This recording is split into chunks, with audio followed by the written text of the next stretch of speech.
رمز سوره اسراء، وحی را تحریف نمودن بنی اسرائیل و اثر آن بر مسیر بشریت.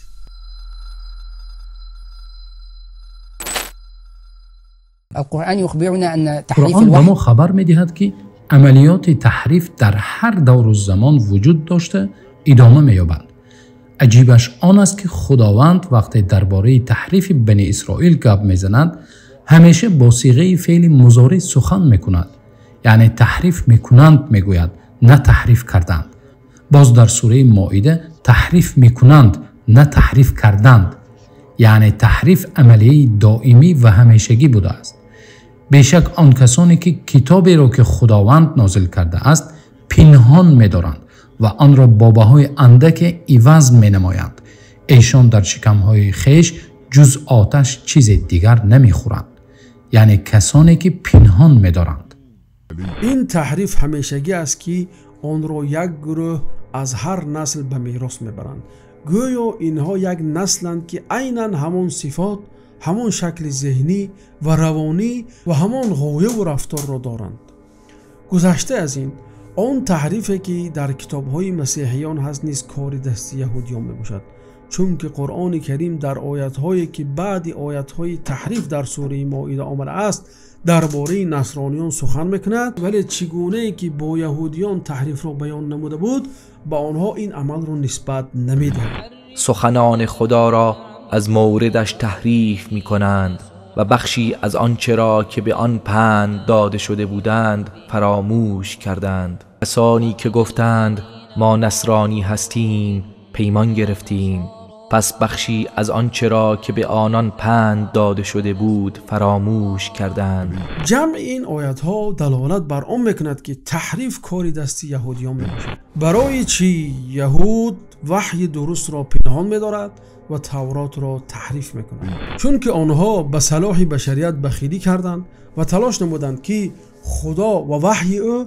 تنها مال آنها باشد تا بشریت بر اثر تحریف وحی و بد نشان دادن صورت خدا پیوسته در ره درگمی بمانند. با این وسیله به آنها میسر می شود که خلق و قومیت های دیگر را به آسانی زیر طاعت خود درآورند. بگو ای اهل کتاب، چرا کسی را که ایمان آورده است از راه خدا باز می دارید و می خواهید آن راه را کج نشان دهید، در حالی که شما به راستی آن گواه هستید و خداوند از آنچه می کنید غافل نیست. از این جاست که از جمله عقیده های نادرست یهودیان این است که خدا تنها برای آنها می باشد و دیگر بیسوادان برایشان خدای وجود ندارد و آنها همه تنها بهر خدمت یهود آفریده شد. Adam זדמל הדיון, מכיוון שאנחנו בנים של אלוקים, אז הוא קרא לנו בני אדם. עכשיו, הגויים מה שהם, כן? אלוקים עשה אותם בשביל שיעשו פה... בשביל לשרת את היהודים. כל הגויים שאתה רואה שיש בעולם, המיליארדים האלה, הם הכל רק בשביל שהיהודים יהיה להם איזה תועלת. آنها خدای مردم را تنها به خدای بنی اسرائیل تبدیل دادند و او را بزرگ قبیله خود ساختند. وقالت اليهود والنصارى نحن أبناء. یهود و نصارا گفتند ما فرزندان خدا و دوستان او هستیم. بگو پس چرا شما را به کیفر گناهانتان عذاب می کند؟ برای همین وقتی خداوند سبحانه و تعالی حق را در امت اسلام ظاهر نمود با آنها دشمنی کردند و حسد برده باری دیگر به کفر برگرداندن آنها آرزو نمودند. بسیاری از اهل کتاب از روی حسدی که در وجودشان است آرزو دارند که شما را بعد از ایمانتان به حال کفر بازگردانند، پس از اینکه حق برای آنها روشن شده است. بیشک این پنهان کردن حقیقت و آن را تحریف نموده میان دیگران پهن کردن همین اصلی بدی ها هست و این همان فسادکاری است که در سوره اسراء ذکر شده است. باز این همان برتری بزرگ است، چون که بنی اسرائیل خود را به مقام خدا گذاشتند، زیرا با این سرگذشت تحریف کرده خود عقیده بشریت را ساختند که از آن دینها، عقاید، مذهبها و جریانهای فکری گوناگون پدید آمدند.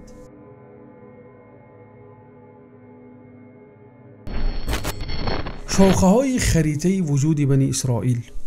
سرگذشت تحریف شده آفرینش همان اصلی است که از آن بیشتر دیانت های موجود سرچشمه میگیرند. سرآغاز از یهودیت تحریف شده و ادامه آن از کبله که هر دو منبع فساد میباشند تا هندویی، عقیده های یونان و روم قدیم و زرتشتی و حتی مسیحیت نیست. این همه در دوره فسادکاری یکم پیش از اسلام. در دوره فسادکاری دوم باشد بی خدایی و دنیویت و لیبرالی و کمونیستی و ملتگرایی و محلگرایی و جریان عصر نو و جریان‌های باطنی ظهور نمود. حتی پرستش شیطان هم پدید آمد. اینها همه شاخه و ادامه های همین تحریف میباشد. اصل همه گمراهی ها گروه معین از یهودیان، نه هندویی نه یونانی. الله به ما درباره اصل ها خبر می دهد. این دلالت بر آن میکند که آنها سرچشمه بودند. دلیل دیگر این است که واقعا ما وقتی نظر میکنیم در هر خلق و تمدن و یا فرهنگ یگان چیز مانند و موافق به افکار یهودی میبینیم، ولی این همه به طور عموم تنها در آثار یهودی دیده میشود. ادامه نخستین و تأثیر بی‌واسطه این تحریفات در کبله بود که آن تصوف باطنی یهودی می باشد. پیروان آن اعتقاد دارند که خداوند شریعت را به طور نوشته که آن تورات است به موسی بخشید و شریعت شفاهی را که آن تلمود است به حاخام‌ها وحی نمود. علاوه بر این باز یک شریعت پنهانی به خاصگان حاخامان نازل کرد که این همان کبله هست. و با موسی 30 شب وعده نهادیم و آن را با 10 شب دیگر کامل کردیم. پس میعاد پروردگارش با او 40 شب تمام شد. آیات‌های سوره اعراف به ما درباره چیز دیگری خبر می‌دهند که آن این است که میقات حضرت موسی علیه السلام در 40 روز انجام یافته است و بعد از آن دیگر ملاقات نشده است. با همین پیشی راه آن گرفته شده است که کسی بگوید که باز دیگر ملاقات با خدا وجود داشت. زیرا یهودی باطنی و یا کبله دعوا دارند که حضرت موسی علیه السلام با خدا نه یک 40 روزه بلکه 3 بار 40 روزه ملاقات نمودند. در ملاقات یکم خداوند به آن کس الواح را داد و امر نمود که آن را به عموم بنی اسرائیل برسانند. در ملاقات دوم به آن کس معناهای چقور تورات را تفسیر کرد و امر نمود تا آن را به خاصگان بنی اسرائیل از راهبان تعلیم کنند. در ملاقات سیوم باشد موسی به خدا گفتند که تورات یک کتاب مرموز است و سپس خداوند طبق دعوای یهود به آن کس رمزهای آن را آموخته است و فرموده است تا این را تنها به یک طایفه مخصوصی بنی اسرائیل بکشایند. بنابراین آنها محفل و حرکت‌های پنهانی سازمان بدهند تا این اسرار را در آن بیاموزند. برای همین کبله این عقیده اعضای محفل‌های مسانی و حرکت‌های پنهانی میباشد. اکنون بعضی از تفصیلات از این عقیده برایتون پیشکش میشود که از آن اصل دیانت‌های دیگر و پیوند آن به کبله معلوم میگردد و دانسته میشود که این عقیده الیتی حکمران میباشد.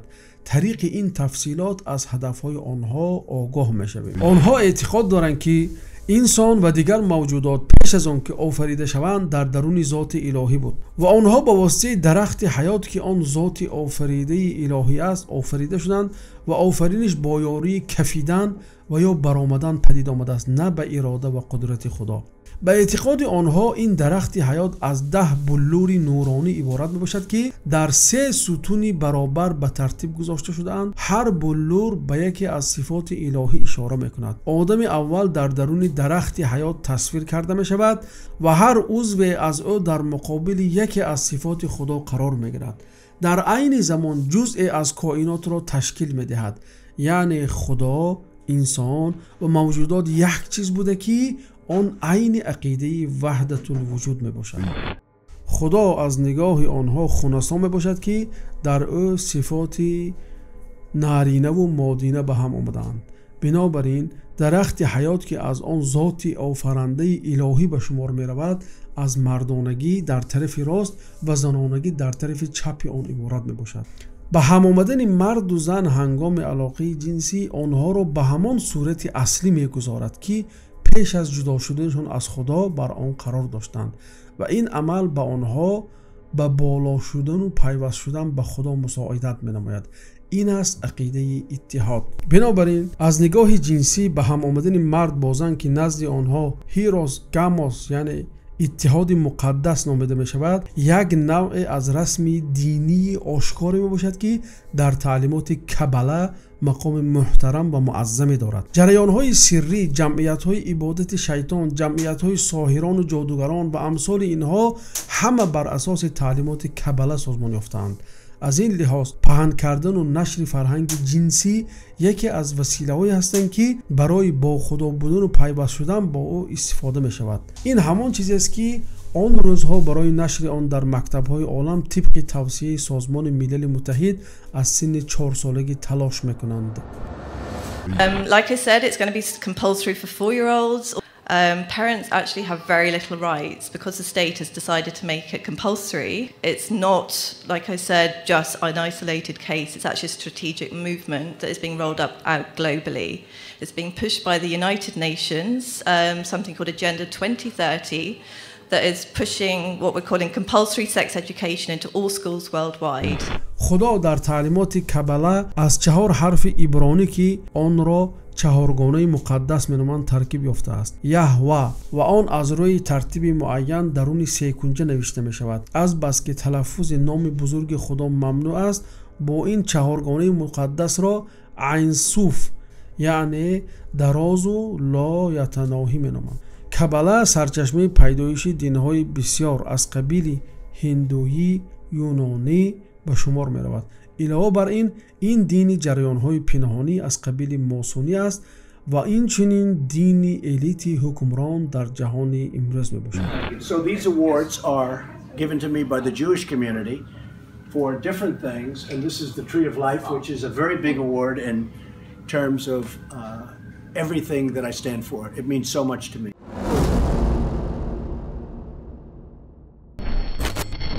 تحریف 45. بنی اسرائیل تورات تحریف شده و ادامه آن کبله را به واسطه ادبیات و شعر و صنعت پهن کردند. در این جاده از همه وسیله پرتاثیر وسایل وقت خوشی و معیشت و فراغت است. از قبیل سینما، تئاتر، سلسله فیلم ها، روزنامه ها، مجله ها. بنابراین افسانه های گیسیاد یونان قدیم عیناً همان فیلم های گالیوودی آمریکایی اند. عیناً همان افسانه های 1001 شب عربی می باشند. We can't stress too much how pervasively Jewish the movie industry was in New York before World War I. Not that Jews were making movies or acting in movies, but there probably would not have been an extended Jewish family in New York at that time who did not have some relatives involved in some aspect of the movie industry, which was really a mom-and-pop industry of storefront theaters in not very elegant neighborhoods. Every producer who worked there, every director who worked there, every writer who worked there, and every star who worked there was part of the larger system that was created by the Hollywood Jews. Harry Warner, who with 3 of his brothers brought sound to the motion picture, was born in Poland. Universal founder Carl Laemmle came from a small town in Germany. Louis B. Mayer, who gave us the glory years of the MGM studio, was born in a Russian Jewish village. William Fox and Paramount's Adolf Zucker were both born in Hungary. Fox's studio merged with 20th Century Pictures to form 20th Century Fox. در کار پهن کردن شخصان گمنام و بی‌نسب مشغول بودند که در گوشه و کنار جهان گشته در جایهای مستقر می‌شدند که کسی آنها را نمی‌شناخت. بعد مؤسسه‌های تشکیل می‌کردند از قبیل جمعیت‌های ادبی، علمی، سازمان‌های سیاسی و یا جریان‌های دینی که به وسیله آن افکار و فلسفه‌های خود را ترویج می‌نمودند. به این راه فهمیش مردم را با وجود آورده عقیده و رفتار آنان را دگرگون می‌کردند. I'm not sure that there was an quote American dream before the Jews came to Hollywood and invented it. What you had was a westward movement and you had the idea of freedom, but you didn't have what we have today, which is a popular culture that creates dreams. That's a dream factory. Once the studios were in place, the Jewish moguls produced hundreds of feature-length films each year. Movies that presented America with a new vision of itself. A vision that was very different from that of the establishment filmmakers of the Edison Trust. They got to put their hopes and aspirations and mythologies about what a perfect life would be like, which is something I think people probably spend a long time thinking about when they have a very imperfect life with a great deal of persecution, disempowerment. You know, what would the system be if we could make it up and show it to you? They created their own America, an America which is not the real America. It's their own version of the real America. But ultimately, this shadow America becomes so popular and so widely disseminated that its images and its values come to devour the real America. And so the grand irony of all of Hollywood is that Americans come to define themselves by the shadow America that was created by Eastern European Jewish immigrants who weren't admitted to the precincts of the real America. In the 1920s and 30s, movie houses became temples of the new Hollywood religion. Jewish values made kitsch. 75% of all Americans went to the movies at least once a week. This kind of movie-going was religious because it had to do with worship. It had to do with the screen being larger than you were. طرز کارگیری جماعت و طایفه‌های یهودی که مابین کشورهای گوناگون میگشتند و ظاهراً از دین و آیین محلی پیروی میکردند نیز چنین بود. آنها نیز به طور ظاهری رسم و آیین آن خلق را رعایت میکردند و نامهای آنها را به خود گرفته چنین وانمود میکردند که گویا آنها نیز جزئی از جمعیت محلی اند، در حالی که آنها پنهانی یهودیت خود را نگه می‌داشتند. میان هم خانه‌دار می‌شدند و رسم آیین و نام‌های یهودی خود را از نسل به نسل میراث می‌دادند. Often the first thing to go was the Jewish name. The Hollywood Jews were obsessed with erasing anything Jewish in their films, their lives, and the lives of their stars. Theodosia Goodman became Theda Bara. Sofia Kosso became Sylvia Sidney. Isser Danielovich Dembski became Kirk Douglas. Leo Jacobi became Lee J. Cobb. Shirley Shrift became Shelley Winters. Bernard Schwartz became Tony Curtis. David Kaminsky became Danny Kaye. Edward Iskovitz became Eddie Cantor. Melvin Hesselberg became Melvin Douglas. Muni Wiesenfreund, a star of the Yiddish Theater, became Paul Muni. Emmanuel Goldenberg became Edward G. Robinson. The G was a reminder of who he really was. Nice Jewish girls, such as Lily Palmer, Julie Holliday, and Lauren Bacall, or Betty Persky, helped to define the American woman. در حالی که آنها پنهانی یهودیت خود را نگه می‌داشتند، میان هم خانه‌دار می‌شدند و رسم و آیین و نام‌های یهودی خود را از نسل به نسل میراث می‌دادند. طرز کارگیری جمعیت‌های پنهانی کبله نیز چنین است. از مشهورترین شخصیت‌های آن پیفاگور بود. پیفاگور از نخستین فیلسوفان حساب می‌شود و او اساسگذار یکی از قدیم‌ترین جمعیت‌های پنهانی میباشد. جمعیتی که طریق آن او توانسته بینش بنی اسرائیل را که دایر به آفرینش داشتند پهن نماید. پیفاگور سال 570 پیش از میلاد از پدری که بسیار سیاحت میکرد به دنیا آمده است. احتمال زیاد وجود دارد که اصلی او از فینیقیان بود. فیلسوفان من بعد از او تاثیر زیاد گرفته‌اند. مثلا افلاطون چنان به افکار او مفتون بود که شاگردش ارسطو گفته است جمهوری افلاطون جز ترجمه اندیشه های پیفاگور و تقالید او چیز بیش نیست. ولی چهره دیگری پیفاگور این است که او در ایام جوانی در گوشه های عالم سفرهای عنعنوی زیاد انجام داده است که عادتا نمایندگان کبله و جریانهای پنهانی انجام میده. این سفرها غالبا از مصر یا آغاز بشد یا در مصر پایان میافت. بنابراین پیفاگور سفر خود را به مصر آغاز بخشیده، آنجا نزد کاهنان او قصور درس آموخته است که از آنها دایر به اسرار پرستش ایزیس اطلاع یافته است. بعد به فینیقیه و سوریه سفر کرده از کاهنان آنجا درباره اسرار پرستش آدینوس معلومات گرفته است. بعد به وادی فرات گذشته اسرار کلدانیان و بابلیان را آموخته است. بعد به کشور فارس و از آنجا به هند گذشته است. در روایت آمده است که پیفاگور با زردشت نیز واخورده است. وقتی به هند میرود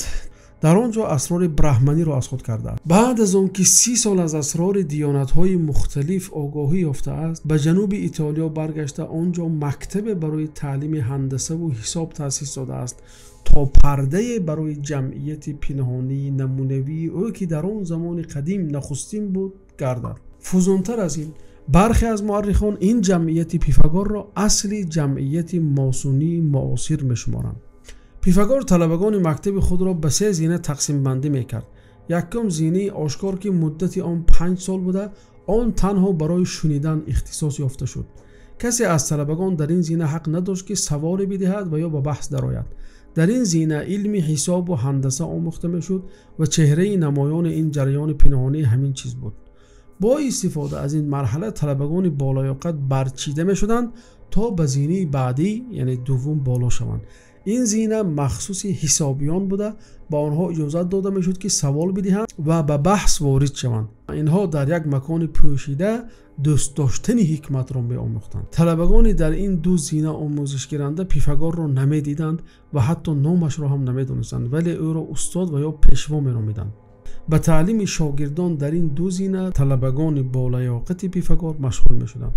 ولی زینه سوم باشد، با آن از زینه دوم تنها طلبگان بالا میشدند که انتخاب شدند. بعد از انجام رسوم مخصوص و سوگند وفاداری به پیفاگور همراه با اطاعت و تبعیت کامل به او و نگهداشت اسرار، این کسان همان برچیده شدگان بودند و برادری پیفاگور را تشکیل می‌نمودند. این برچیده ها کسانی بودند که پیفاگور خودش به آنها درس میداد، تعلیماتش را شرح میکرد. تعلیم این زینه از تعلیم دو زینه اول تماما فرق میکرد. این برچیده ها حساب و هندسه را آمیخته با افکار فلسفی، عقایدی، رسوم متعلق به تأمل، رسوم موسیقی، سروده و ترتیل هایی که منتر نام داشت و آن را از هند آموخته بود تعلیم می گرفتند.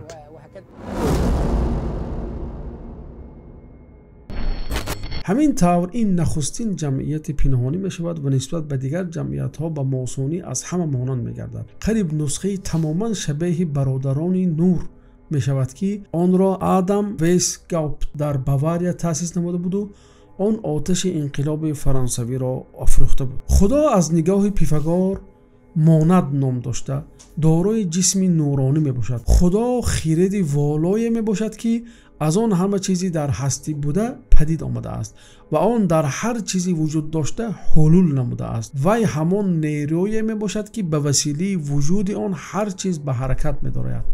خدا طبق این عقیده به عین صوف که در کبله رایج است مانند می باشد. هستی از نگاه پیفاگور 3 عالم است. عالم والا که آن عالم خدای بزرگ است، عالم بالایی که آن عالم خداهای جاوید است و عالم پایانی که عالم دیده شونده است که آن از هستی انسان و سایر مخلوقات عبارت باشد. هر عالم از کره عبارت است. کره های عالم بالایی و پایانی در درون عالم والایی جای گیرند. این معنای آن را دارد که وجود مخلوقات در درون عالم خدا است. این همان عقیده وحدت الوجود است و این همان عقیده کبله می باشد. پیفاگور می گفت که ما بین انسان و هستی و خدا تماسی همیشگی وجود دارد. بنابراین اینها همه یک مجموعند. این پندار به درخت حیات که کبله اعتقاد دارند مانند است. پیفاگور اینچنین اعتقاد داشت که خدا در انسان حلول میکند یا با وی متحد می شود، یعنی عقیده اتحاد و حلول که عین عقیده کبله است می باشد. شاگردان او نیز اعتقاد داشتند که خدا به او حلول نموده است. He believed that mathematics and philosophy and an understanding of divine all went together. Pythagoras identified numbers as the most fundamental elements of creation. In 518 BC, Pythagoras opened a school in the Croton region of southern Italy. His carefully selected disciples were called mathematicoi. Their initiation was rigorous. 3 introductory years, followed by 5 years of absolute silence, then 5 more of training. Only then were students ready to learn the most sacred mysteries of numbers. They believed that number was like God. رمزی سوره اسراء، وحی را تحریف نمودن بنی اسرائیل و اثر آن بر مسیر بشریت.